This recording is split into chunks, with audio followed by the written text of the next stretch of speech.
మాకైతే సూర్యుడు అస్సలు రావట్లేదండి. వర్షం చాలా ఎక్కువగా పడుతుంది. అదేంటో తెలీదు, విపరీతమైన సౌండ్ అలాగే గాలులతో మరీ వర్షం అయితే వచ్చేస్తుంది. స్కూల్ టైంకి మరీ ఎక్కువగా అయితే వర్షం పడిపోతుంది. దానివల్ల స్కూల్కి డే బై డే అయితే హాలిడేస్ ఇచ్చేస్తున్నారు. మా చిన్నప్పుడైతే స్కూల్ టైంకి కరెక్ట్గా వర్షం ఆగిపోయేది, మరలా డే అంతా కురిసేది. సో దానివల్ల మేము స్కూల్కి వెళ్ళడం అయితే తప్పేది కాదు.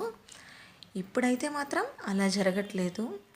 నాకు తెలిసి వర్షం వల్ల చాలామంది నష్టపోతున్నారని అనిపిస్తుంది.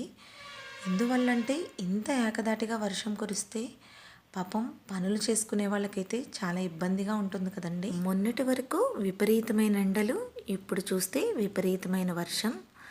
ఏది ఏ టైంలో ఎంత పడాలో అంత ఉంటేనే మంచిది, కానీ అతిగా అయితే ఏది తట్టుకోలేము.